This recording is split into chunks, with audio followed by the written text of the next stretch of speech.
오늘도 하나님의 은혜와 평강이 함께 하시기를 축복합니다. 전에 언제인가 이 교회를 나온 지 얼마 안 되시는 이 세 가족께서 기특하게도 성경을 좀 읽으셨어요.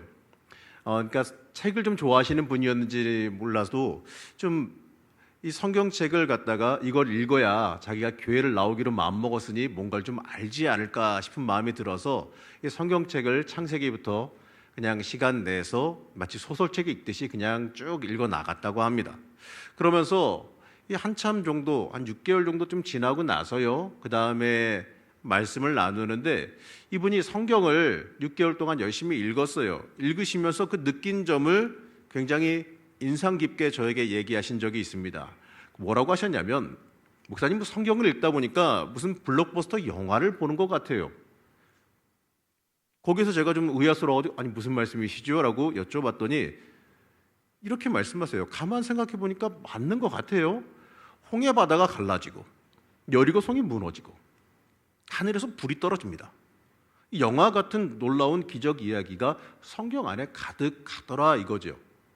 맞습니다. 우리가 그냥 문자적으로 성경을 읽어 나갈 때는 그냥 그러려니 하고 넘어갔을 텐데, 이분이 좀 영화 계통에서 일하시는 분이어서 그런지 몰라도 이 성경을 읽으면서 약간 좀 영상같이 그리면서 성경을 읽으신 것 같아요. 그래가지고 그 생각을 하면서 저도 한번 다시 읽어보면서 한번 이미지를 떠올리면서 성경을 읽어봤더니, 그래요, 맞아요. 이런 SF 영화가 따로 없고 이런 블록버스터 영화가 따로 없어요. 생각 한번 해보십시오. 하나님께서 태초에 천지를 창조하시느니라. 이거부터 무슨 스타워즈 생각나지 않습니까? 막 우주가 막 생기고 뭐가 막 날라오고 막 원자가 막 합쳐지고 분해되고 이러면서, 그래, 땅이 생기고 바다가 갈라지고 산이 생기고, 가만 생각해 보니까 그 말이 맞다 싶었어요. 신약으로 넘어오면 또 어떻습니까? 이 죽어가는 병자들을 살리시고, 이 보리떡 5개와 물고기 2마리로 5,000명을 먹이셨어요. 폭풍우를 말 한마디로 잠잠하게 하시는 주님의 놀라운 이야기도 그 안에 들어 있습니다. 맞습니다. 성경 안에는요, 놀라운 기적 이야기들이 충만하게 가득 차 있습니다. 하지만 알아야 되는 것이 하나 있는데요, 이 성경의 기적은 이 하나님의 전능성과 예수님이 하나님 되심을 보여주는 표적이라는 거죠. 우리가 이 성경 안에서 그냥 그 기적 그 자체만 바라보고 정신 팔릴 것이 아니라 그 기적을 통해서 예수 그리스도를, 우리를 구원하신 예수 그리스도의 은혜를 바라볼 수 있어야 됩니다. 그러나 우리는 대부분 어떻습니까? 이 놀라운 기적 이야기에만 집중하다 보니까 우리의 삶 가운데 놀라운 기적이 일어나기만, 우리의 욕망 채워주는 그 기적이 일어나기만을 갈망하는 경우가 많다라는 거죠. 자, 이러한 모습은요, 마치 요한복음 5장에 등장하는 이 베데스다 연못의 이 38년 된 중풍병자의 모습과 비슷합니다. 그 중풍병자는 이 삶의 유일한 소망을 이 베데스다 연못 전설에다가 걸었습니다. 어떠한 전설이냐면, 이 천사가 가끔 내려와서 이 물을 이렇게 살짝 건드리나 봐요. 그러면은 물이 동에서 움직이니까 그때 가장 먼저 그 움직이는 물에 뛰어 들어가면 어떠한 병에 걸렸던지 간에 다 낫는다라고 하는 그 전설이에요. 실제로 그게 뭐 효과가 있는지 아닌지는 모르겠지만 어쨌든 그러한 전설이 퍼지니까 그 연못에는 수많은 병자들이 몰려와 있었어요. 그래서 그 연못은 여러 병자들이 누워서 이 물이 동하고 움직이기만을 기다리고 있었다라는 거죠. 그러나 그들은요, 이 기적 이야기, 그 기적 이야기에만 집중하느라 그들 옆에 오신 참된 치료자이시고 모든 구원자이신 그 예수님을 바라보지 못했어요. 실제로 예수님께서 그 옆에서 너 뭐하니라고 물어봤을 때에 나 좀 들어다가 저기다 좀 넣어줄 사람이 없어서 이러고 있습니다라고 대답했잖아요. 사실은 말 한마디면 치료할 분이 바로 옆에 있는데도 그걸 바라보지 못했다라는 거죠. 오늘 우리가 주목하고자 하는 것은 이 전설적인 기적의 이야기가 아닙니다. 우리의 일상 속에, 우리의 옆에 오시는 하나님의 고요한 기적의 이야기를 집중하려고 합니다. 오늘 말씀은요, 욥의 고난에 대한 하나님의 대답입니다. 여기서 하나님은 이 크게 욥을 향해서 두 차례의 책망을 하시게 되는데요. 욥기 38장 2절 말씀을 보게 되면 이렇게 말씀하십니다. 무지한 말로 생각을 어둡게 하는 자가 누구냐? 이 자기의 의와 지혜에 집착해서 하나님의 오묘한 그 섭리와 하나님의 계획은 전혀 관심도 없고 알지도 못하고 그저 불평만 하고 있는 욥을 책망하시는 하나님의 음성입니다. 그리고 이 자신의 이 말씀을 받아서 그 질문에 답해봐라, 이렇게 하나님 말씀하세요. 욥은 나는 무죄하다, 나는 이러한 고난을 당할 만한 죄를 저지르지 그러한 죄를 저지르지 않았다, 이렇게 말하면서 나는 무죄하다는 것만 주장하면서 고난의 이유가 무엇인지 끊임없이 질문을 해댔습니다. 자신의 억울함을 주장하다 못해서 마치 이 하나님과 싸우려 드는 듯한 모습까지도 보이고 있지요. 하지만 욥은 이 억울하다, 나는 억울하다, 이 억울하다는 생각에 빠져서 누구랑 싸우려고 드는지, 지금 누구에게 지금 자신의 논리를 이야기하고 있는지 이거를 잊어버렸어요. 이처럼 이 당하는 고난 그 자체에만 빠져들게 되면요, 이 전능하신 하나님을 제대로 바라보지 못하게 됩니다. 하나님은 온 우주 만물을 창조하시고 온 천하 만물을 다스리시는 분이십니다. 이처럼 우리의 인생 가운데 하나님을 온전히 바라보지 못하는 그 욥의 모습은 마치 영적으로 눈이 멀어버린 우리의 모습을 보여주는 것 같습니다.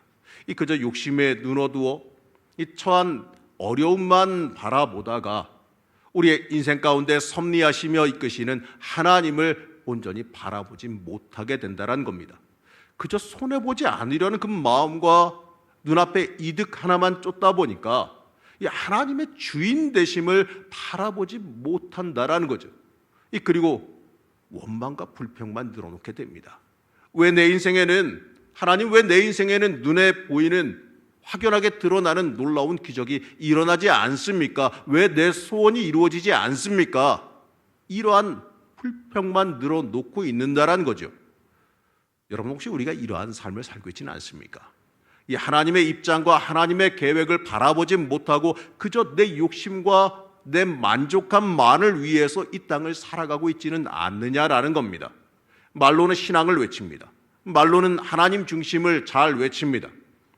하지만 내 속에는 욕심과 욕망이 가득 차 있지는 않았느냐 이거죠. 하나님은 당장 이 처한 고난이라고 한 그 현실에 눈 어두워 있는 그 욥에게 하나님이 누구이신지를 명확하게 알려주시고 말씀하십니다. 자, 3장 26절에서 27절 말씀인데요, 같이 함께 천천히 합독하시겠습니다. 누가 사람 없는 땅에, 사람 없는 광야에 비를 내리며 황무하고 황폐한 토지를 흡족하게 하여 연한 뿔이 돋아나게 하였느냐. 하나님은 이 고난 가운데 외치는 그 욥의 질문과 원망에 대해서 이렇게 대답하십니다. 이 특별한 기적만 볼 것이 아니라 네가 매일 보고 느끼고 있는 그 모든 것이 하나님의 전능하심을 보여주는 증거다, 이렇게 말씀하십니다.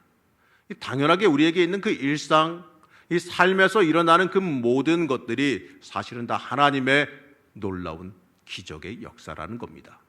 욥은 이러한 기적을 깨닫지 못했습니다. 그래서 하나님의 이러한 말씀 앞에서 아무런 말도 할 수가 없었지요. 그리고 욥은 이렇게 말하는데, 욥기 40장 4절에서 5절 말씀입니다. 좀 더 알아듣기 쉽게 제가 세 번역으로 가지고 왔습니다. 제가 읽어보겠습니다. 저는 비천한 사람입니다. 제가 무엇이라고 감히 주님께 대답할 수 있겠습니까? 다만 손으로 입을 막을 뿐입니다. 이미 말을 너무 많이 했습니다. 더 할 말이 없습니다. 여러분, 우리의 인생 가운데도요, 우리의 인생 속에서도요, 가만히 생각해 보게 되면 우리의 인생 가운데, 우리의 삶의 일상 가운데 역사하시는 하나님의 기적을 만날 수가 있습니다. 여러분, 여러분의 육신을 한번 보시기 바랍니다. 우리가 이 평균적으로 하루에 몇 번 숨을 쉬는지 아십니까? 이걸 또 의학적으로 정리를 해놨더라고요. 하루에 우리가 23,000번 숨을 쉰다고 합니다. 우리의 심장은요, 하루에 10만 번가량 뛰고 우리의 몸속의 피는 하루에 2억 7천만 킬로미터를 달린다라고 합니다. 그리고 여러분, 폐는요, 우리가 무엇을 행하지 않아도 자기가 알아서 숨쉬고 호흡하지 않습니까? 여러분, 지금 여기 계신 분들 중에서 심장 뛰기 아니라고 열심히 본인이 노력해야 되는 분 계세요? 아니잖아요. 그냥 알아서 뛰잖아요. 숨 쉬는 것도 여러분, 물론 뭐 감기 걸려서 불편한 분은 계실지는 몰라도 어쨌든 간에 숨 쉬는데 어렵지 않게 그냥 알아서 숨 쉬고 있지 않습니까? 우리의 몸속에서 일어나는 이 놀라운 일을 위해서 우리가 특별하게 행하는 노력은 별로 없다라는 거죠. 심장이 뛰기 위해서 노력 안 합니다. 피가 온몸을 돌기 위해서 우리가 하는 일이 뭐 있습니까? 폐가 숨쉬기 위해서 우리가 무슨 노력 하나 기울여요? 오히려 우리가 행하는 일들은요, 건강 나빠지는 일들이나 하죠. 뭐 밤에 뭐 먹고 안 움직이고 그냥 뭐 건강 나빠질 일이나 하지 않겠습니까? 사실 우리의 몸에 도움되는 건 별로 없어요. 우리의 몸은요, 이 생명을 주관하시는 하나님의 이 전적인 은혜 가운데에 하나님의 은혜로 스스로 살아 움직이고 있는 겁니다. 이러니 하나님의 기적은 우리를 둘러싼 이 모든 자연 환경 속에서도 쉽게 알 수가 있습니다. 여러분, 아침 해가 뜨는 거 너무 당연하게들 생각하시죠? 이 아침 해가 뜨는 것도, 또 이제 날씨가 점점 따뜻해져 가는데 이 변해져 가는 그 계절도요, 또 날아가는 새도, 또 생명체가 살아갈 수 있는 그 모든 조건도요, 우리가 일상 가운데 인식하지 못하고 있는 놀라운 기적들입니다. 이 모든 것들이 우리의 일상 속에서 고요하게 임하는 하나님의 기적이고, 우리 일상 가운데에 우리의 이미 일하고 계시는 하나님의 손길이라는 겁니다. 이 화가의 작품이 화가의 생각을 반영하듯이 우리 주변을 둘러싼 이 거대한 자연과 만물, 또 그것을 설계하시고 창조하신 하나님의 뜻이 다 반영되어져 있다라는 거예요. 그렇기 때문에 우리는요, 우리의 일상을 감싸고 있는 이 자연과 이 모든 만물을 통해 그분의 숨결과 그분의 역사를 만날 수 있어야 됩니다.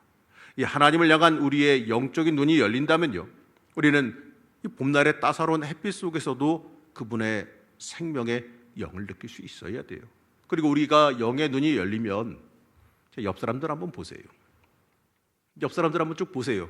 어떻습니까? 왼수 같습니까? 옆 사람들 보시면요, 같이 사는 사람, 같이 주변에 있는 그 사람들 가지고도요, 하나님의 역사를 느낄 수가 있고요, 하나님의 섭리와 하나님의 사랑을 느낄 수가 있어요. 단지 우리가 색안경 끼고 봐서 그렇지 하나님께서 주시는 사랑과 하나님의 역사와 섭리가 이미 우리 주변에 가깝게 들어와 있다는 겁니다. 이 전능하신 하나님을 향한 우리의 영의 눈이 열린다면 여름의 뜨거운 햇살 속에서 곡식을 연글게 준비하고 계시고 모든 걸 만들어 가시는 하나님의 열심과 하나님의 일하심을 우리가 볼 수 있다는 거예요. 이 가을날 떨어지는 이 낙엽 속에서 생명과 소멸을 주관하시는 하나님의 주권을 발견할 수 있게 되는 겁니다. 이 추운 겨울, 이 거대한 강과 온 대지마저도 꽁꽁 얼어붙게 만드시는 하나님의 입김을 느낄 수가 있습니다. 제가 제쳐놓고 나서 제대로 느끼고 있잖아요. 정말 추운데 이것도요, 느끼면서 야, 하나님의 입김이 이렇게 세구나, 이런 것도 느끼지 않습니까? 이 자녀들이 자라나는 과정을 보십시오. 어떻습니까? 우리 원준이 뒤에 있었는데 작년 여름에 성경학교 데리고 다닐 때 키와 지금 오늘 왔을 때 키가 한 뼘은 차이 나는 것 같아요. 순식간에 이 자라나가는 과정을 보더라도요, 하나님의 이 섭리하심과 역사하심을 우리가 매 순간 발견할 수 있는 거예요. 어떤 분은 말씀하시길 이럽니다. 되게 재밌게 얘기하시는데, 이 아침에 거울을 볼 때마다 늙어가는 게 느껴진대요. 아침에 거울을 볼 때마다 머리가 더 하얘진 것 같고 얼굴에 주름이 더 는 것 같답니다. 그래서 실망했느냐? 아니, 그게 아니고 자기가 늙어가는 모습을 보면서요, 사람의 노화를 만드신 하나님의 섭리를 느끼며 자기의 늙어감에 감사한다고 고백을 합니다. 시인의 고백인데 참 멋있지 않습니까? 저는요, 2004년도 27살의 나이에 이 신학교 졸업하고 대학원 다니고 있던 중간에 이 총각일 때입니다. 심지어 이 충북 음성에 교회를 개척했습니다.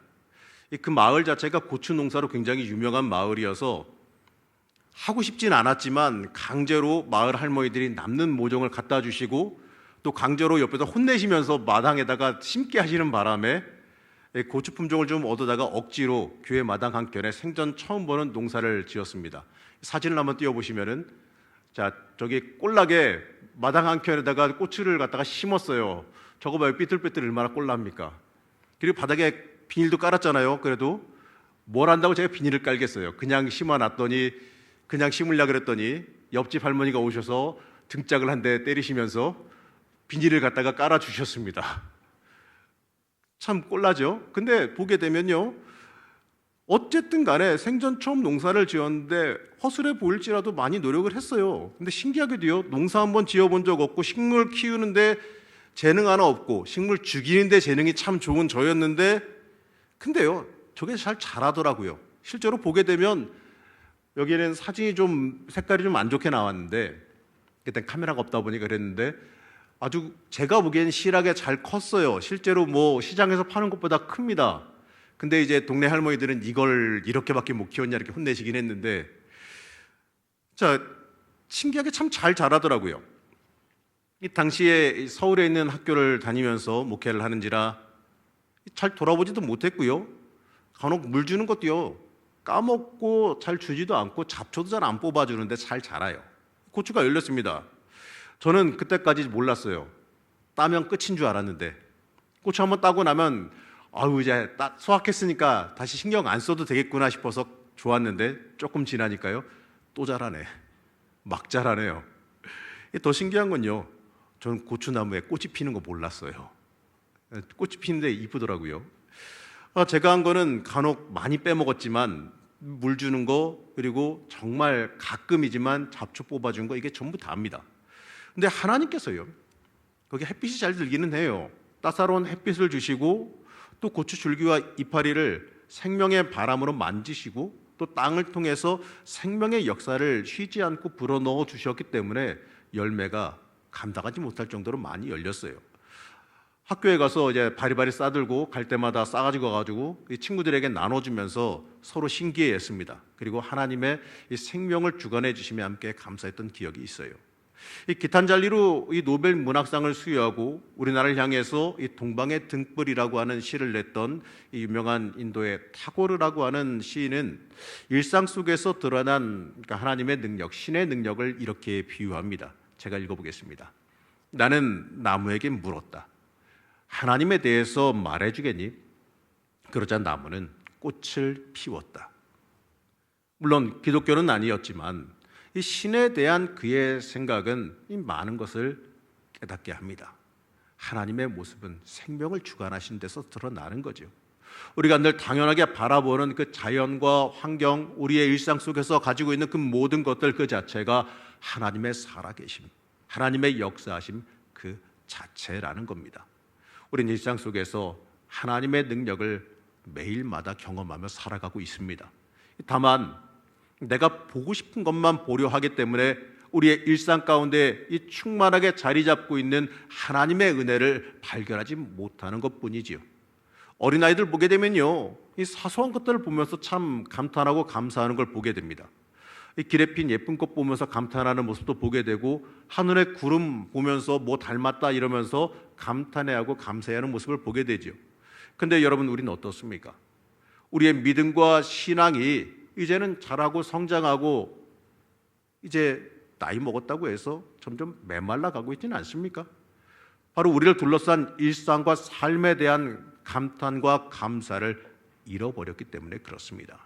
매일 눈뜨며 만나는 나의 생명에 대해서 감사할 수 있어야 되고, 이 하나님께서 창조하신 아름다운 세상 속에서 내가 살아간다는 그 사실에 대해서 감사할 수 있어야 됩니다. 우리가 이러한 감사를 잃어갈 때 이 메마른 불평만 남게 돼요. 우리 사람의 관계도 마찬가지예요. 이 부부 관계도 마찬가지 아니겠습니까? 감사를 잃어가면 불평과 원망과 또 상대방의 안 좋은 모습만 보이게 되는 거죠. 감사가 가득 차게 되면요, 모든 게 다 좋아 보이는 거 아니겠습니까? 물론 저도 매일 그러지는 못합니다.